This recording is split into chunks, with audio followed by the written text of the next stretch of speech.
Move on.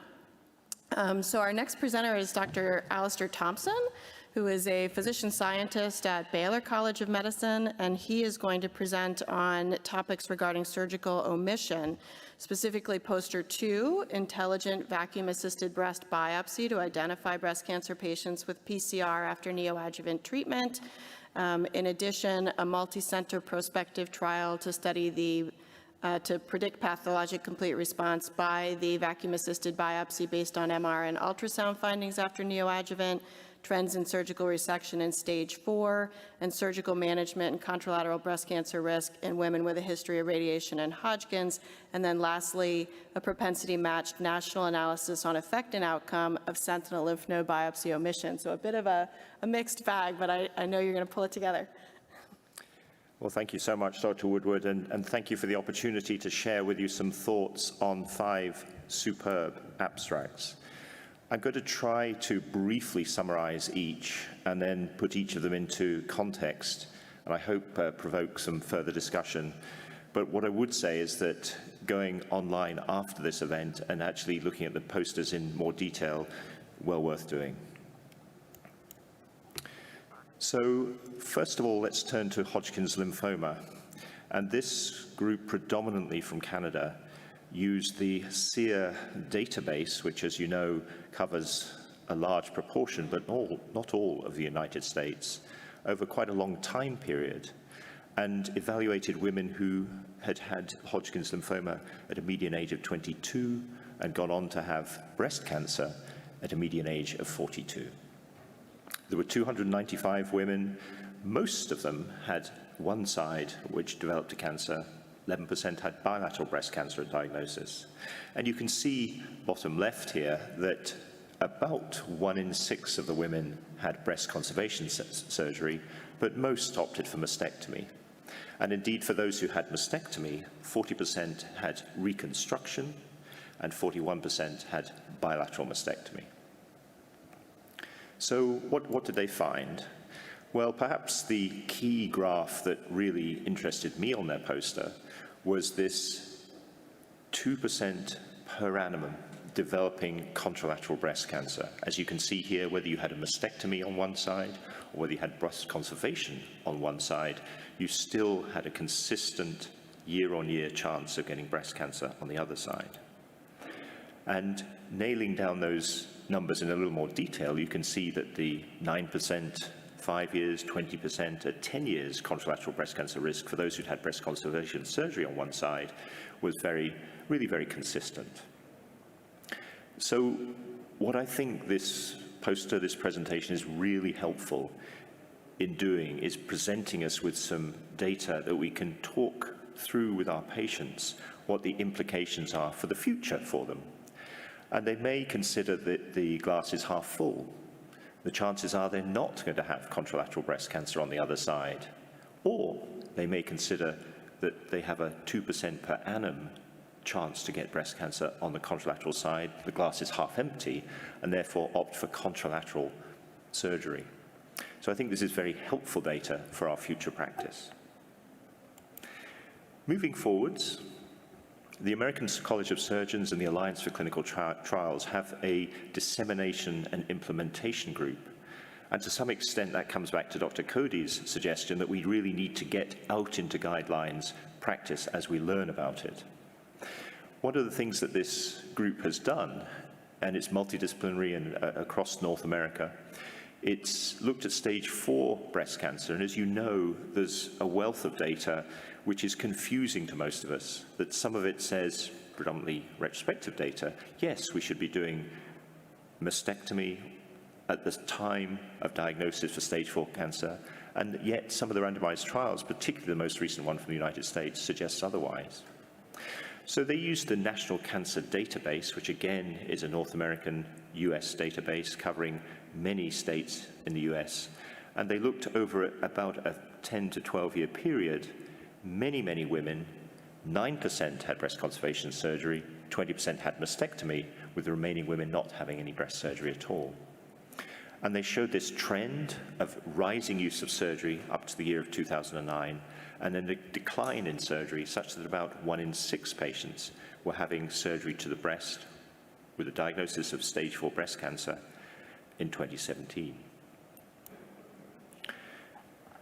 So delving into their data a little bit more, what was perhaps most interesting was that the biggest decline in using surgery in this population was for those who had hormone receptor positive disease. You can see that the use of systemic therapy tended to increase the duration before surgery was applied. And as you might predict, there were some subgroups who were less likely to have surgery. But interestingly, if a patient had a diagnosis of metaplastic triple-negative breast cancer or received radiotherapy, they were more likely to have surgery.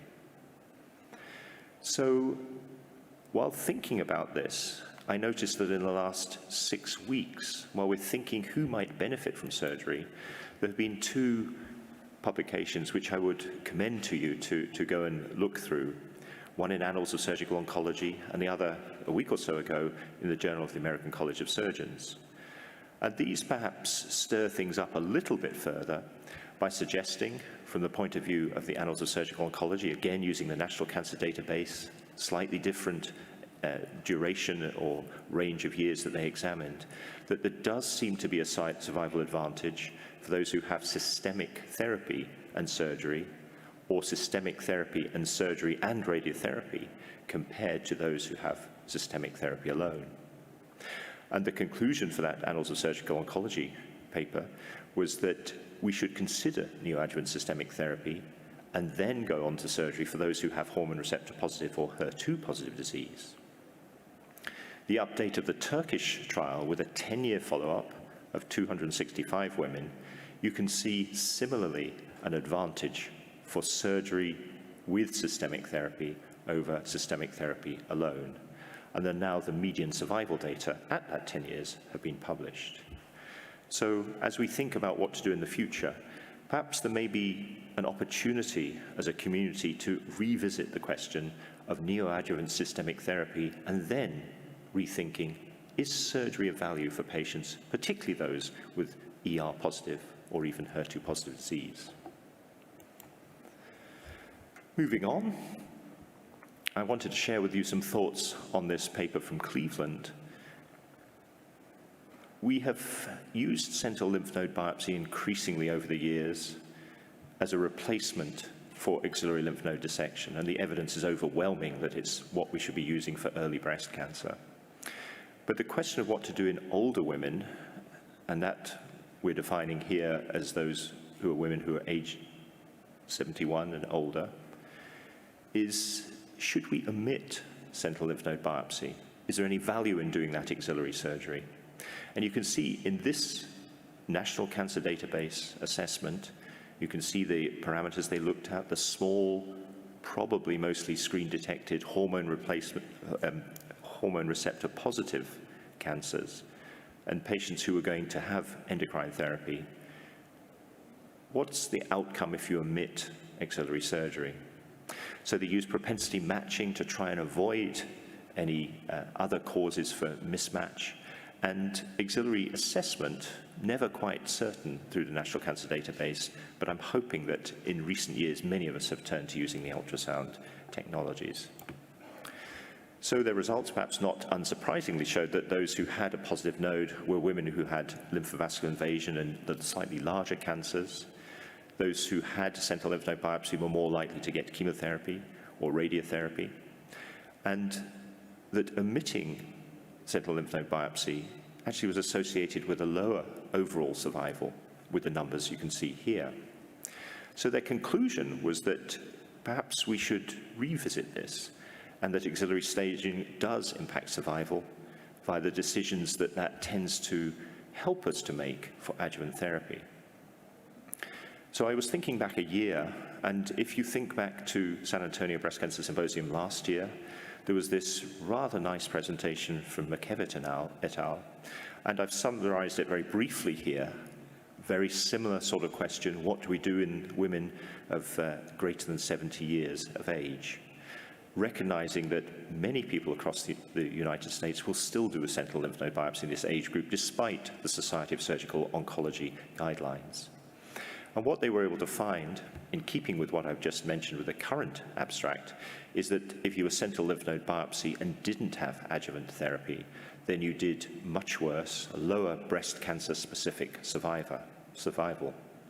However, for patients who are sentinel lymph node positive, any combination of chemotherapy, endocrine therapy, and/or radiotherapy meant there was no significant difference in breast cancer-specific survival, regardless of node status.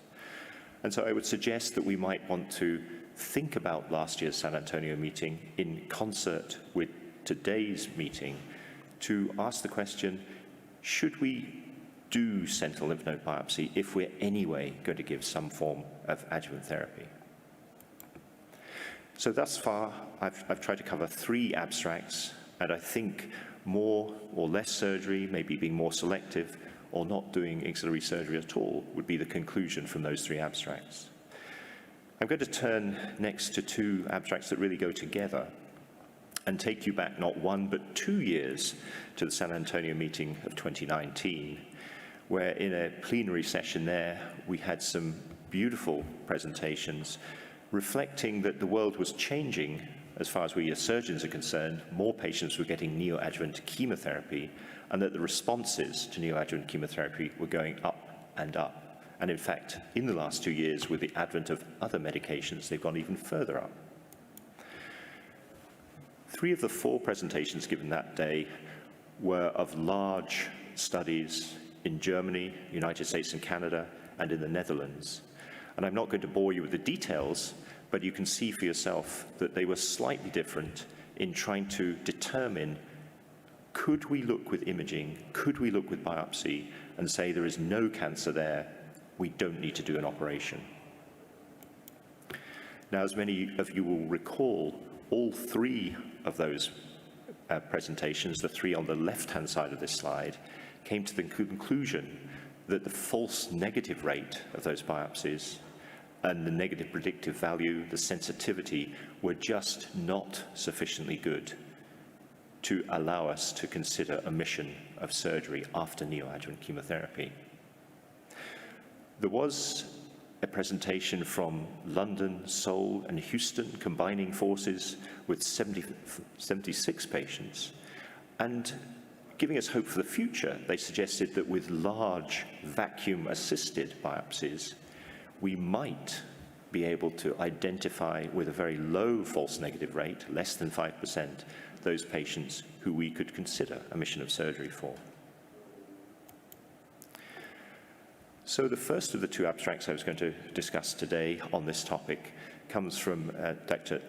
Nakamura's group in Tokyo, and they have used that vacuum-assisted biopsy in a multi-center prospective cohort study where the clinical response was measured by MRI and ultrasound, 88 patients, using that large vacuum-assisted biopsy under ultrasound guidance, a mixture of patients, all sorts of patients, as you can see, in terms of ER, HER2, triple negative. Many patients node negative to start with, but many more patients node negative at the end of their neoadjuvant chemotherapy. They still found several of the patients had either invasive or in situ disease at the end of that treatment. The results looking at the radiology alone suggested that the negative predictive value still hadn't quite made it to that 90% that we seek. And whichever subtype of breast cancer, slightly disappointing it wasn't there. Adding in the vacuum-assisted biopsy, somewhat to my surprise, and I suspect to theirs, we still didn't get a better performance of assessing that tumor bed. Now, you could argue with minimal tumor left, as they demonstrated, maybe the radiotherapy folks would be able to deal with any residual cancer cells. And they also were able to demonstrate that by marking the tumor pre-neoadjuvant chemotherapy, they were able to get a much stronger negative predictive value, 90%, and a decent false negative rate. However, one has to agree with their conclusions that their study did not favor future omission of surgery for these patients. And so we go back to Jörg Heil's group in Heidelberg. He presented that largest study 2 years ago. And they've used the data from that study to do what they call intelligent multivariable vacuum-assisted biopsy by the application of artificial intelligence to information about the patient, as well as information about the tumor bed, the imaging, and about the axillary status. So for the first time, this is a group applying AI to not purely what's going on in the tumor bed, but also what's going on in the axilla and the patient demographics. You can see they used the respondent study to test and develop with a mix of different subtypes of breast cancer, cross-validate and various resampling methods, and then an external validation set of a completely different group of patients, but with similar pathological complete response. They were able to show with the training and test group that the false negative rate was a very respectable 5.2%, reasonably specific, and the area under the receiver operator curve was a very decent 0.92. They were able to replicate that, in fact, do slightly better with the validation set.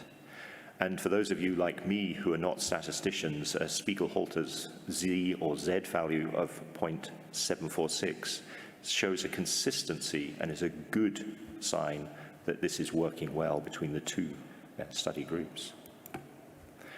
So they propose that this intelligent vacuum-assisted biopsy, incorporating axillary as well as patient and tumor bed characteristics, may be evaluated in future trials.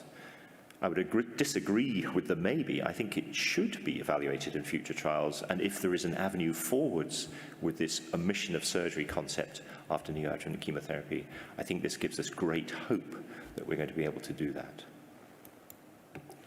So, ladies and gentlemen, I have tried to cover a number of these abstracts, and forgive me for all the details that I've omitted, but please do go online and have a look at the full posters and their presentations afterwards. And at the end of the day, I feel we are taking further steps forwards to being more subtle, more sophisticated, and more patient-centered in our surgery, as these abstracts demonstrate. And with that, and apologies to those who are native Houstonians and native Texans, I would like to thank you all for listening. Thank you. Thank you so much for that outstanding summary. And again, we have the opportunity for questions. And I'll start with one. I think the conclusion that we can't do these imaging and biopsy-based assessments to ensure we can skip surgery, as you said, is really dependent on the idea that we can't control that with radiation if we don't do surgery.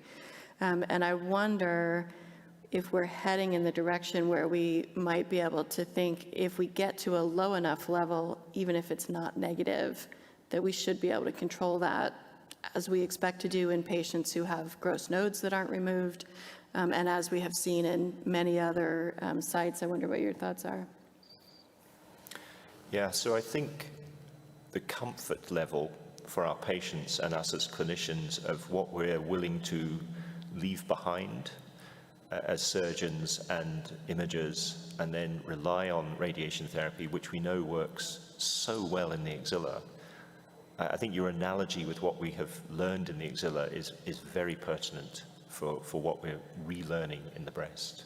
So I would hope that with the sort of advances that particularly the Japanese and the German groups have demonstrated with their posters today, we're a step closer to doing as you suggest, and being able to omit surgery and rely on radiation to do, as it does elsewhere with breast cancer, eliminate what we as surgeons leave behind.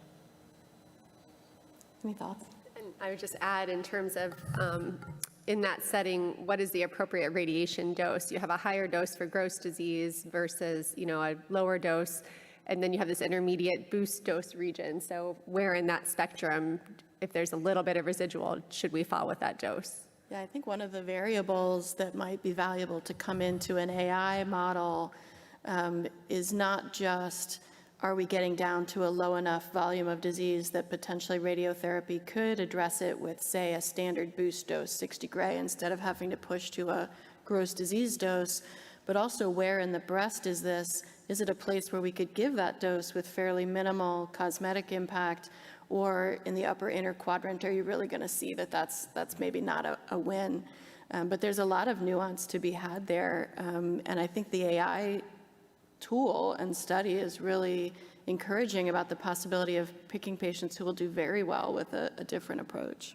Yes, perhaps the one thing I didn't say, and I should have said, is that the group involved in the AI is actually at your own institution in Houston at MD Anderson. So I think there's an international collaboration going on here to try and address this problem. I want to just acknowledge we have some of our poster presenters on screen virtually, and appreciate them being here, and remind everyone that you can put questions in the chat if you're watching virtually and want to be able to answer questions specifically. Anyone else have questions from the audience in the room or virtually for any of these speakers? Go ahead. Hi, I'm Li Fen. I'm the research fellow from Cleveland. Actually, I'm one of the spotlight post presenter, but I have questions in general.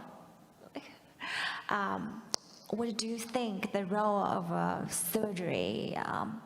Because like we are saying, the sentinel nodal biopsy may affect the adjuvant therapy choice, but is there any direct role of surgery? On the other hand, in general, for the whole session, because we know in the world of genetic tests, we all do MammaPrint and Oncotype, and even now we have responder.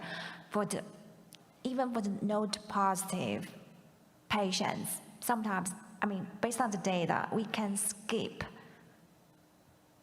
the surgery part. We can skip the chemotherapy part. So what's the role of the surgery and what's the role of the chemotherapy, or compared with genetic tests, genetic risk and clinical risk, and how to make choices as a comprehensive multidiscipline team? Thank you.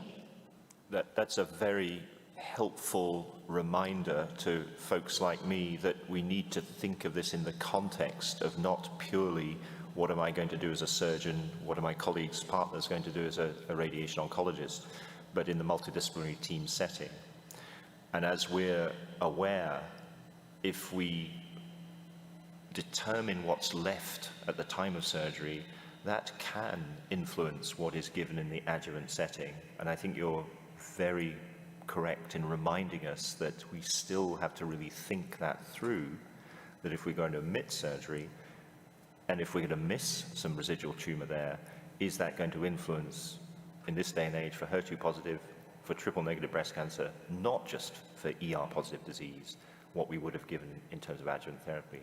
So lots of questions still to address. Thank you. Absolutely. Yes, one more. Hi, good morning. Just wanted to ask the panel opinion, how would you deal with a patient I have several patients I could count on at least on one hand, who are young, have a big mass, okay to get chemotherapy or endocrine, whatever needs to be done, but refusing surgery. How would you manage those patients? And at what point, what I'm trying to understand is there's a way that when the surgeon first sees the patient and says, oh, you need mastectomy, what should be done, and how these MRIs and could be done that we can change that surgical decision to lumpectomy or even lower than that, and avoid the dissection. So what is your opinion, and how do you deal with these cases? I'll let you take it first as a surgical question. I can offer my thoughts.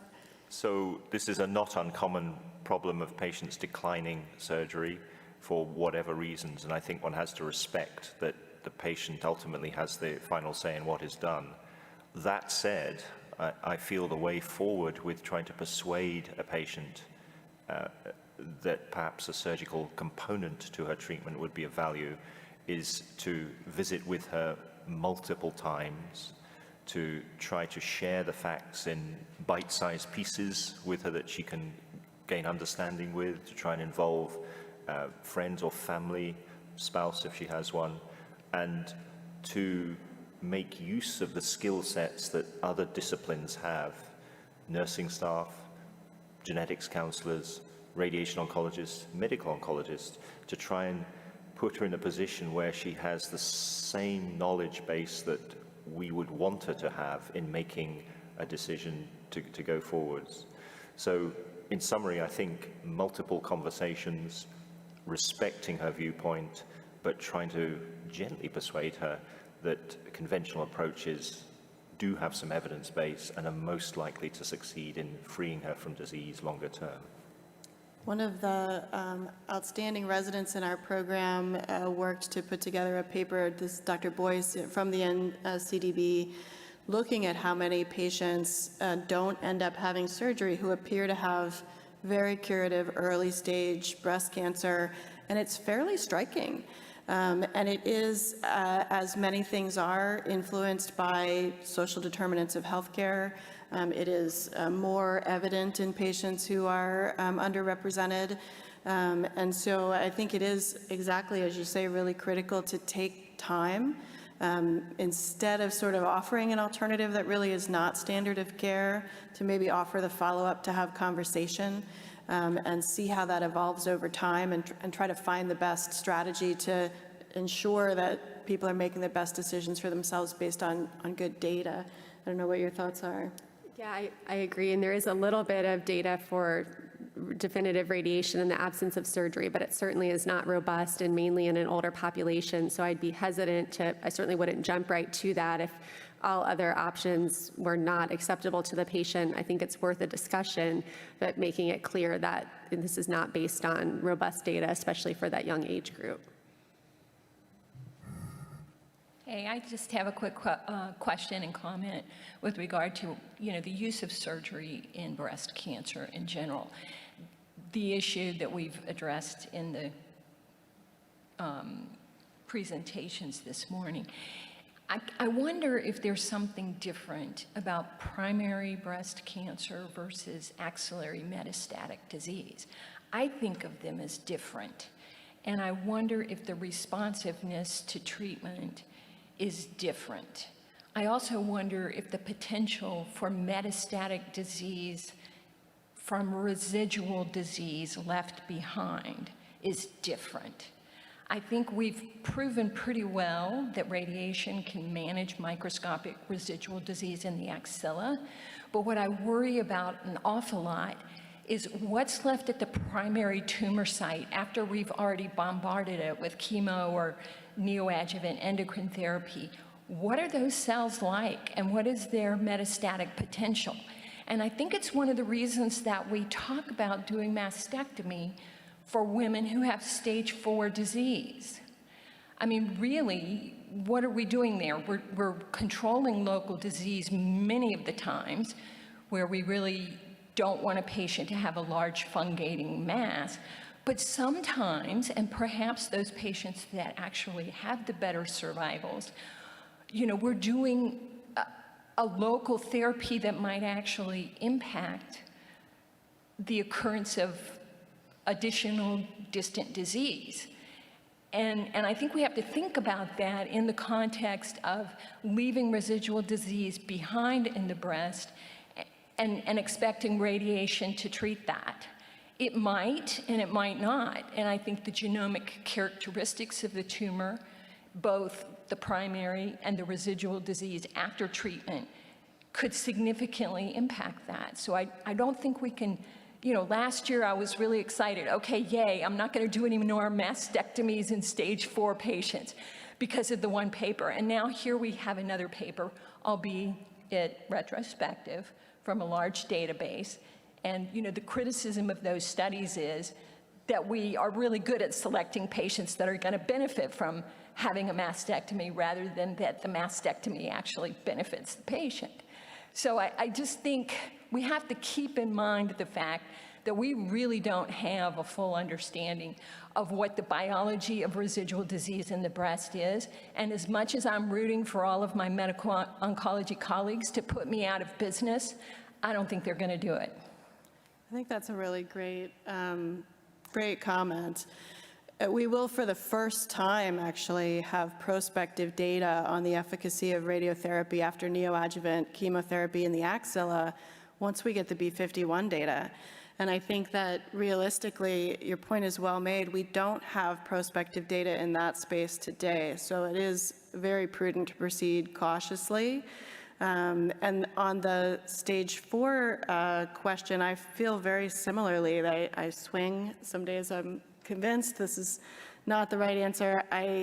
My bias, I'll confess, because I treat a lot of inflammatory breast cancer, is that in that population, because the local failure issues are so front and forward facing, that it does make sense for those patients, if they are expected to have a long life expectancy, to appreciate and not appreciate, but experience the benefits of having that local control.